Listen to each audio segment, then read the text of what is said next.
অবশ্যই তোমাকে মুরগির মতনই ভাবছে, মুরগিই ভাবছে সবাই। মুরগির মতোই কেন, মুরগিই ভাবছে, ঠিক আছে? যে মালদার পার্টি আছে, রিলেশন বা সম্পর্ক করলে, কিছু একটা করলে অনেক টাকা পয়সা পাওয়া যাবে, অনেক কিছুই করা যাবে। কারণ তুমি তার ঐশ্বরিয়া রাও বা কি বলে মহাসুন্দরী না, ঠিক আছে? তুমি একদম কচি ভার্জিন বা অনেক কিছুই বলা যায় আর কি। ছোট করতে গেলে বহুত কিছুই বলা যায়। যাই হোক, অত ছোট করতে চাই না, তো বহুত কিছুই বলা যায়। ওইটা তো তুমি না। হ্যাঁ, তোমাকে তো দেখা গেছে ওরকমই। তখন তখন তো আরো অন্যরকম ছিল, আরো খারাপ ছিল চেহারা। আমি তো অমানুষ, অকৃতজ্ঞ, লোভী, স্বার্থপর। সো তোমার লাইফে এমন কাউকে বেছে নিও, খুঁজে নিও। এখনো তোমার লাইফে এমন কিছু হয় নাই, অত আহামরি কিছু নিয়ে যায়নি আমি, ঠিক আছে? তুমি ওভারঅল আমার পিছনে মনে হয় 20 থেকে 30 লাখ টাকা খরচ করছো। তোমার সাথে ব্রেকআপ, যেটা ব্রেকআপ হয়ে গেছে, থুতু যেটা ফালাইছি সেটা আর তুলবো না আমি, ঠিক আছে? যদি সেই থুতুর উপর একটা বাড়ি তোলা যায় তো তোলো, নাহলে থুতু এখানেই পড়ে থাক রাস্তার উপরে। তোমাকে আজকে কয়টা কথা জিজ্ঞেস করলাম না, যে বাড়ি দিলে চলে আসবা নাকি? তুমি বললাম তারপর আমি বললাম যে বাড়ি পেয়ে আবার নতুন কোনো জিনিসের জন্য জিদ করে চলে যাবা নাকি? তুমি বললা না। তারপর আমি যখন বললাম তুমি কাকে কোনটা দরকার বেশি, আমাকে না কোনটা চাও তুমি, আমাকে না বাড়ি? তুমি বললা দুইটাই। আমি রিয়েলাইজ করলাম কি জানো, আমি রিয়েলাইজ করলাম যে এই যে তুমি এই কয়দিন নাই আমার কাছে, আমার সাথে, তুমি জানো যে আমি কি অবস্থায় থাকি তুমি না থাকলে। আমি কত পেরেশানিতে থাকি, আমি কত কষ্টে থাকি, আমি কত দুঃখে থাকি। আমার ঠিক মতো খাওয়া দাওয়া, গোসল টোসল কিছুই হয় না। আমি শুধু তোমার টেনশন করি, তোমার জন্য কান্নাকাটি করি, তোমাকে বারবার ফোন করি। আমি এই কয়দিন খালি এইভাবেই দিন যাপন করছি। আর অন্যদিকে তুমি দেখো, তুমি তোমার লাইফটা চিল করে বেড়াইছো, তুমি পার্টি করছো, তুমি মদ খাইছো, তুমি বন্ধুদের সাথে বেড়াইছো, তুমি রেস্টুরেন্টে খাইছো। তোমার একবারও মনে হয় নাই যে তোমার জান খাইছে কি খায় নাই, বা তোমার জান কেমন আছে, তোমার জান তোমার জন্য কতটা কান্নাকাটি করতেছে। তুমি বাড়ির চেয়ে আমাকে বেশি ভালোবাসো না। হ্যাঁ, একটা বাড়ি তোমার দরকার, তোমার আমাকে কিন্তু দরকার নেই। তুমি যদি এই চিন্তাটাই করতা যে আমাকে তুমি ভালোবাসতা বা ভালোবাসো, তাহলে তুমি আমার কষ্টটা ফিল করার চেষ্টা করতা।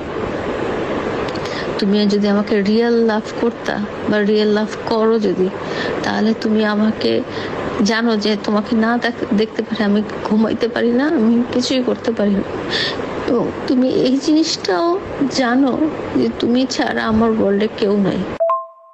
তুমি এই জিনিসটা খুব ভালো করেই জানো যে আমি প্রত্যেকটা সেকেন্ডে আমি তোমার কথা চিন্তা করি, প্রত্যেকটা সেকেন্ডে আমি তোমার সাথে কথা বলি, প্রত্যেকটা সেকেন্ডে আমি তোমার সাথে থাকতে চাই। আমি শুধু একমাত্র কাজ হলে শুধু অফিসটাতে তোমাকে রেখে যাই, বাকি আর কোনো টাইমে আমি তোমাকে ছাড়া থাকতে চাই না। তোমার ইম্পর্টেন্স আমার লাইফে এত বেশি। তুমি এই জিনিসটা জানার পরও তুমি এই কয়দিন হয়েছে তুমি আমার কাছে থাকো নাই, এই কদিন হয়েছে তুমি আমার কোনো খোঁজ নাও নাই, এই কদিন হয়েছে তুমি আমাকে একটা ফোনও দাও নাই।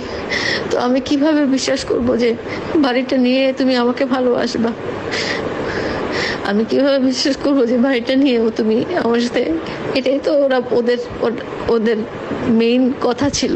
ওরা এটাই বলছে যে বাড়িটা যদি আমরা শুধু মামুনকে লিখে দেই, সে বাড়ি নিয়ে চলে যাবে, তোমার দিকে ঘুরেও তাকাবে না।